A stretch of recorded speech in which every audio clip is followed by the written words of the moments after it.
Bismillahirrahmanirrahim. Assalamualaikum warahmatullahi wabarakatuh.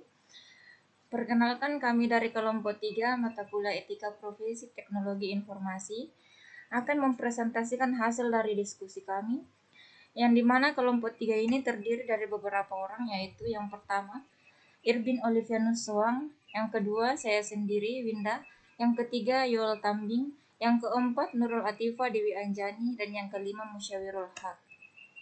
Bahan kajian yang akan kami bawakan pada presentasi kali ini adalah yang pertama ada jenis-jenis ancaman melalui IT, yang kedua pengertian cybercrime dan jenis-jenisnya, dan yang ketiga kasus-kasus computer crime atau cybercrime, dan yang terakhir yaitu yang keempat ada strategi pencegahan kejahatan dalam dunia maya.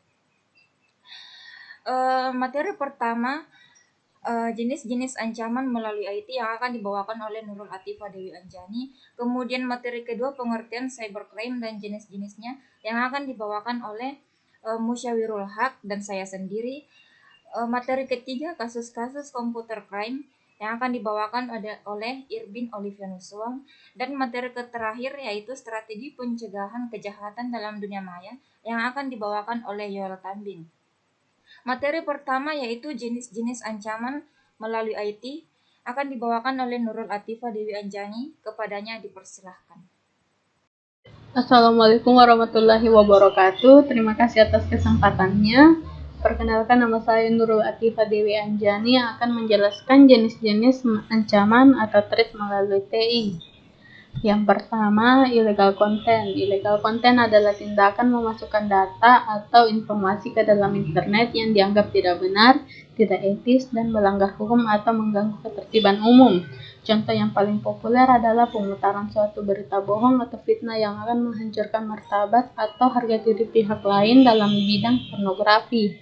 Terus yang kedua, carding, credit card fraud, merupakan tindakan mencuri kredit card orang lain untuk digunakan dalam transaksi perdagangan online.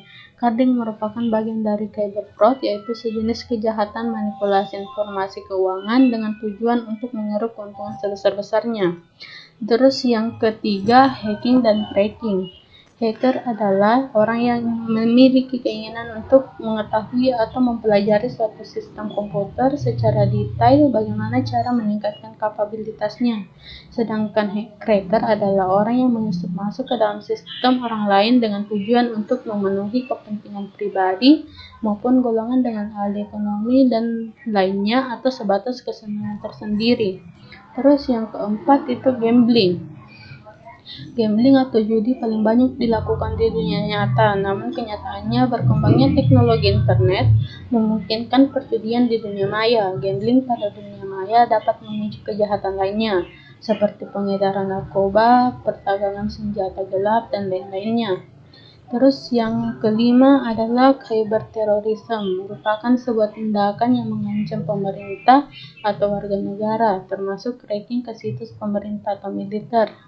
Terus yang keenam, unauthorized access to computer system and service adalah kejahatan yang dilakukan dengan memasuki atau menyusup ke dalam suatu sistem jaringan komputer secara tidak sah, tanpa izin, atau tanpa sepengetahuan dari pemilik sistem jaringan komputer yang dimasukinya. Kejahatan ini semakin marak dengan berkembangnya teknologi internet. Terus yang ketujuh, data forgery. Kejahatan dengan memalsukan data pada dokumen-dokumen penting yang tersimpan sebagai scriptless dokumen melalui internet. Kejahatan biasanya ditujukan pada dokumen-dokumen e-commerce dengan membuat seolah-olah terjadi salah ketik yang pada akhirnya akan menguntungkan perilaku karena korban akan memasukkan data pribadi dan nomor kredit yang dapat saja disalahgunakan. Terus yang kedelapan, cyber espionage. Kejahatan yang memanfaatkan jaringan internet untuk melakukan kegiatan mata-mata terhadap pihak lain dengan memasuki sistem jaringan komputer atau komputer network system pihak sasaran. Kejahatan ini biasanya ditujukan terhadap saingan bisnis yang dokumen ataupun data pentingnya tersimpan dalam suatu sistem yang computerized. Terus yang ke-9, cyber sabotage and extortion. Kejahatan ini dilakukan dengan membuat gangguan, perusakan, atau penghancuran terhadap suatu data, program komputer atau sistem jaringan komputer yang terhubung dengan internet. Biasanya kejahatan ini dilakukan menyusup suatu logo bom, virus komputer, walaupun suatu program tertentu sehingga program atau data komputer tidak berjalan sebagaimana mestinya. Terus yang selanjutnya, offense against intellectual property. Kejahatan ini ditujukan terhadap hak kekayaan intelektual yang memiliki pihak di internet. Sebagai contoh, peniruan tampilan pada webpage atau situs milik orang lain secara ilegal, penyiaran suatu informasi di internet yang ternyata merupakan rahasia dagang orang lain, dan sebagaimananya.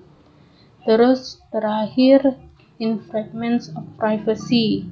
Kejahatan ini biasanya ditujukan terhadap keterangan pribadi seseorang yang tersimpan pada formulir data pribadi yang tersimpan secara computerized, yang apabila diketahui oleh orang lain, maka dapat merugikan korban secara material maupun immaterial. Mungkin itu saja materi dari saya. Selanjutnya akan dibawakan oleh teman saya. Demikian, sekian dan terima kasih. Assalamualaikum warahmatullahi wabarakatuh. Selanjutnya yaitu jenis threat.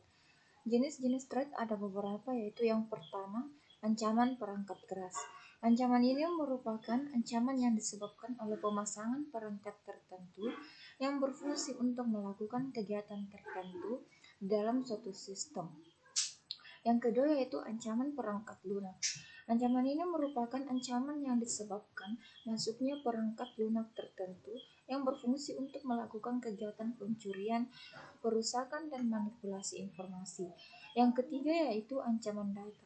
Ancaman ini merupakan ancaman yang diakibatkan oleh penyebaran data atau informasi tertentu yang bertujuan untuk kepentingan tertentu. Pengertian cybercrime dan jenis-jenisnya. Cybercrime merupakan bentuk-bentuk kejahatan yang timbul karena pemanfaatan teknologi internet. Cybercrime juga merupakan perbuatan melawan hukum yang dilakukan dengan menggunakan internet yang berbasis pada kecanggihan teknologi komputer dan telekomunikasi. Jenis-jenis cybercrime ada beberapa, yaitu yang pertama, unauthorized access, yang kedua, penyebaran virus secara sengaja, ketiga, illegal contents, keempat, data forgery, kelima, cyber espionage, sabotage, and extortion cyber espionage. Kemudian keenam ada carding, ketujuh, cyber stalking, kedelapan, hacking dan cracker, ke-9 cyber squatting and typo squatting, ke-10 hijacking, dan yang terakhir ke-11 yaitu cyber terrorism. Oke, saya akan melanjutkan materi tentang kasus-kasus computer crime atau cybercrime. Pada kasus pertama, Pilpres 2014 lalu sempat tersebar kabar jika situs Komisi Pemilihan Umum atau KPU telah diretas oleh hacker. Indikasinya yaitu situs KPU sempat tidak bisa diakses. Tidak hanya di sektor pemerintah, akan tetapi pihak swasta pun sering mengalami hacking oleh hacker. Sedangkan kasus kedua, perusahaan Telkomsel dihack oleh hacker. Dalam laman tersebut, sang peretas itu memprotes harga paket data Telkomsel yang dianggap terlalu mahal. Deskripsinya berisi kata-kata kasar yang mengeluhkan soal itu.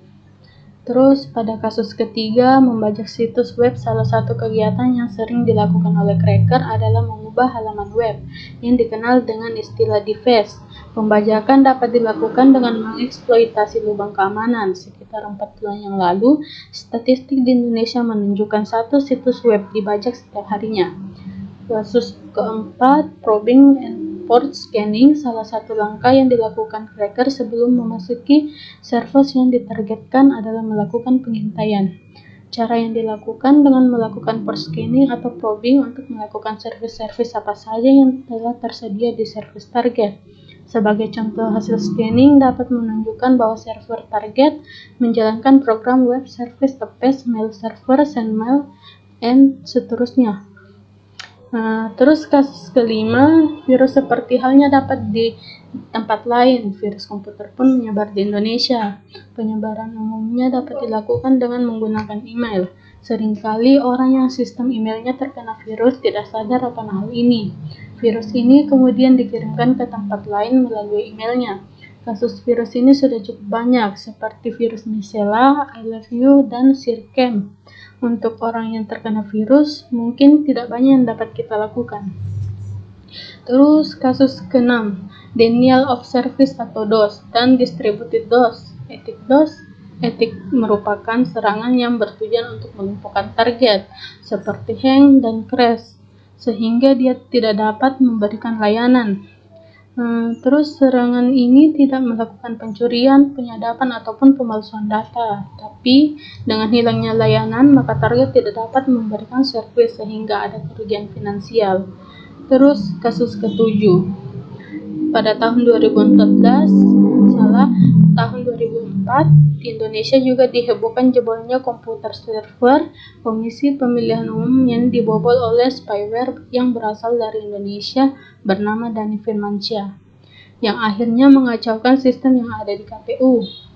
Mulanya ia mengetes sistem keamanan server seperti www.tnm.kpu.go.id melalui cross-site scraping, SSS, dan SQL injection di gedung PT Dana Reksa, Jalan Medan Merdeka Selatan, Jakarta Pusat pada 17 April 2004. Usahanya sukses. Selanjutnya ia berbuat iseng dengan mengubah nama-nama partai dengan istilah-istilah lucu, seperti Partai Kolor Ijo, Partai Jambu, Partai Nanas, dan lain-lain. Terus kasus yang terakhir adalah penipuan ini memiliki modus dengan mengirimkan kode OTP ke korban dengan melalui OTP beralih bahwa korban mendapatkan undian pihak Gojek, padahal pihak Gojek sendiri tidak pernah mengadakan undian, apalagi sampai meminta kode OTP dari korban. Kode OTP sendiri biasa digunakan untuk memverifikasi saat kita akan login ke sebuah akun milik korban.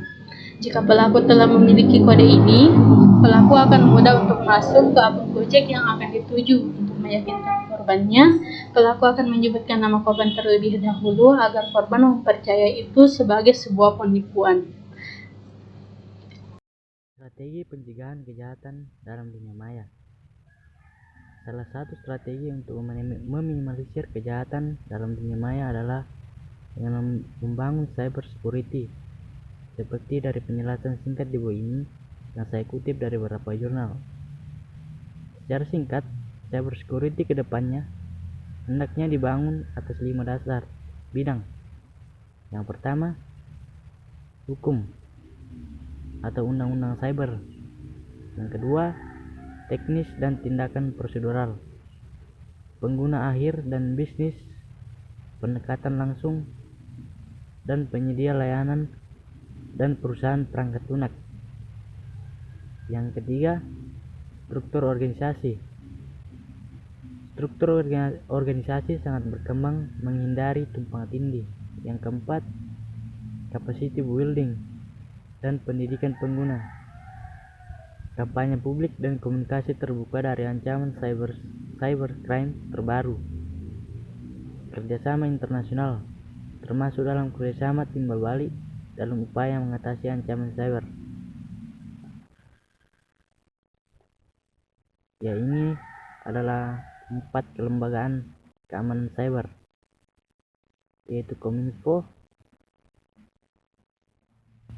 Kementerian Pertahanan, TNI, Polisi, Kementerian Hukum dan HAM, Kejaksaan, Pengadilan, dan Badan Intelijen Nasional, dan BAIS, Badan Intelijen. Demikianlah akhir dari presentasi kami. Semoga materi yang kami bawakan dapat dimengerti dan dapat bermanfaat bagi kita semua. Kurang dan lebihnya mohon dimaafkan. Wabillahi taufiq wal hidayah. Wassalamualaikum warahmatullahi wabarakatuh.